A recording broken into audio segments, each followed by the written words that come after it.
ኦርቶዶክስ ተዋሕዶ ቤተክርስቲያን ዋና ስራ አስኪያጅ እና የልዩ ልዩ ሀገረ ስብከት ሊቃነ ጳጳሳት፣ ክቡራንና ክቡራን ሊቃውንተ ቤተክርስቲያን፣ ብፁዓን አባቶች፣ ቀሳውስት፣ የሰንበት ተማሪዎች፣ በአጠቃላይ በዚህ በዓል ላይ የተገኛችሁ እንግዶች፣ ክብርት ወይዘሮ ፋንቱ ተስፋዬ የአማራ ክልል ምክር ቤት ዋና አፈ ጉባኤ፣ ክቡር አቶ አለማን ታግደው የአማራ ክልል ጠቅላይ ፍርድ ቤት ፕሬዝዳንት፣ ክቡራን ሚኒስትሮች፣ ሚኒስትር መላኩ አለበል፣ ዲያቆን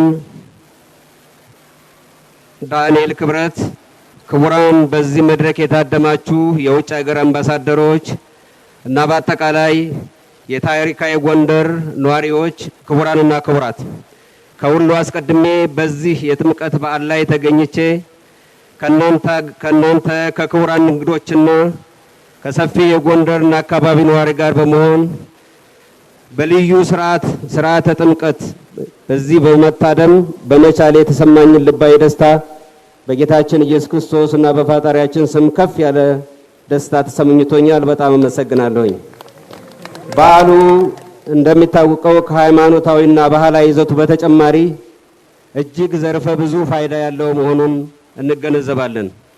እንደሚታወቀው ቤተክርስቲያናችን ተከታዮቿን በበጎ ስነ ምግባር በመኮትኮቶ በማሳደግ በአገር ግንባታ በአጠቃላይ በኢኮኖሚና በአካባቢው በልዩ ልዩ የቱሪዝም እንቅስቃሴዎች እንዲሻሻል በማድረግ የከተማዋን የንግድና ኢንቨስትመንት ሁኔታ በእጅጉ እንዲሻሻል በማድረግ ጎንደርን እንደ አካባቢ እና ቤተሰብንና ማህበረሰቡን እንዲጠያየቅና አብሮነታችን የበለጠ እንዲጠናከር ሁነኛ ሚና እየተጫወተ ይገኛል። ከዚህ ከቤተ ክርስቲያን በዓላት መካከል ከሃይማኖታችን በዓላት መካከል ደግሞ በልዩ ሁኔታ በጎንደር የምናከብረው እና እያከበር ነው የምንገኘው የበዓለ ጥምቀቱ በዓላችን በልዩ ሁኔታ የምንመለከተው ነው። ስለሆነም ይህንን ሃይማኖታዊ ስነ ስርዓት እና አብሮነታችን እየጎለበተ የመጣውን ባህላዊ እሴትና ትውፊት የበለጠ አውቀነውና ተረድተነው እንድናሻሽል ለቀጣዩ ትውልድም አክብረን እንድናከብረው በእጅጉ ያስፈልገናል።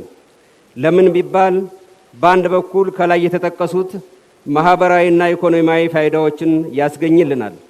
በሌላ በኩል ደግሞ እምነታችንን ከፍ ባለ የሞራል ልዕልና እንድናከብረው የማህበረሰብ እሴት ግንባታና ብሎም ለኢትዮጵያ ሀገራችን ክብርና ዝና በሚሆን መንገድ መጠቀም ያስችለናልና ነው። በሌላ መንገድ የሰው ልጆች ከባለፈ ስህተታቸው መንጻትንና ለወደፊት በንጽህና የመስራት እና የመኖርን ባህል እንደገናም ለፍትህና ለሰላም ህዝብን ለማገልገል ቃል የምንገባበትም መሆኑን በዚሁ መድረክም ልንረዳው ያስፈልጋል። ክቡር ፕሬዝዳንት፣ ክቡራን ብፁዓን አባቶቻችን እና በአጠቃላይ የበዓሉ ታዳሚዎች፣ የጎንደር የመታደስ ጊዜ መጥቷል። ጎንደር በስልጣኔ ዘመኗ ለመላው የኢትዮጵያ ከተሞች አብሪ ኮከብ እንደሆነች ሁሉ ዛሬ በመሃሉ ዘመን ያጋጠማትን ጉስቁልና አራግፋ ይሄው ውብ ሆና በመታደስ ጀምራለች። አሁንም በድጋሜ በኢትዮጵያ ከተሞች በምሳሌነትና በኩራት ልትቆም ቆርጣለች። ጎንደር የቀደመውን ችግር ማራገፍ ብቻ ሳይሆን እንደ ዓለም ከተሞች ሁሉ የህዝቦቿን እድገት እና ምኞት በሚመጥን መልኩ ራሷን በማስፋት ለነዋሪዎቿ የተመቸች ለቱሪስቶቿ ውብ የሆነች ከተማ ለመሆን ርዕይ ሰንቃ ይህንን ለማድረግም አቅዳ ተነስታለች።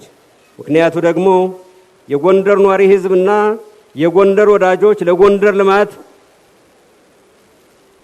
እና ለውጥ በአጠቃላይ ደግሞ ከዚህ በፊት የነበረውን ችግር በማስወገድ እጅ ለእጅ ተያይዘው ቆርጠው ተነስተዋልና ነው። በዚህ በጥንታዊ ጎንደር ከተማ በአጠቃላይ በዚህ ድምቀት ላይ እያከበርን ያለነው ከሌላው ጊዜ እጅግ በጣም በተለየ ሁኔታ ነው።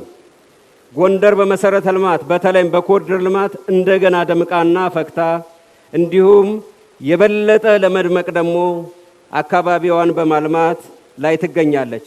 በተለይ ባለፉት 2 ዓመታት በጸጥታው ችግር ምክንያት በባለ ጥምቀቱ ላይ ለመታደም ተሳቀን የነበርንበት ጊዜ በመሆኑንም ሁላችንም እናስታውሳለን። ነገር ግን በዚህ ዓመት ጎንደር እጥፍ ድርብ ድሎችንና በአጠቃላይ በጎንደር ከተማ በዓሉን በደመቀ ሁኔታ ለማክበር የሚያስችል ሁኔታም እንዳለ ቀደም ሲል ከብዙ አባቶቻችን እንደተነገረው መረዳት እንችላለን። ጎንደር መንገዶቿ ደምቀዋል። ጎንደር መሃሯ ፈክቷል።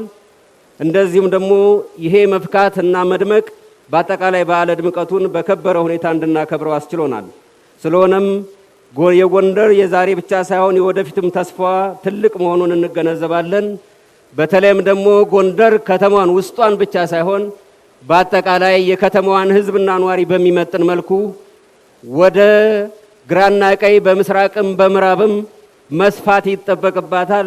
ለኗሪዎቹ ምቹ መሆን ይጠበቅባታል። ስለሆነም የጎንደርና አካባቢው ኗሪዎች፣ ተወላጆች፣ በውጭ ሀገር የምትኖሩ ዲያስፖራዎች ጎንደርን ለማልማት ጊዜው ዛሬ ነውና በአማራ ብሔራዊ ክልላዊ መንግስት ስም ኑ ጎንደርን እናልማ፣ አማራ ክልልን እናልማ ለማለት እፈልጋለሁ። በመቀጠል ክቡር ፕሬዝዳንት አምባሳደር ታዬ አጽቀሥላሴ በዓሉን አስመልክተው መልእክት እንዲያስተላልፉልን በአክብሮት እጋብዛለሁ። በአክብሮት ሸኙልን። በጣም አመሰግናለሁ።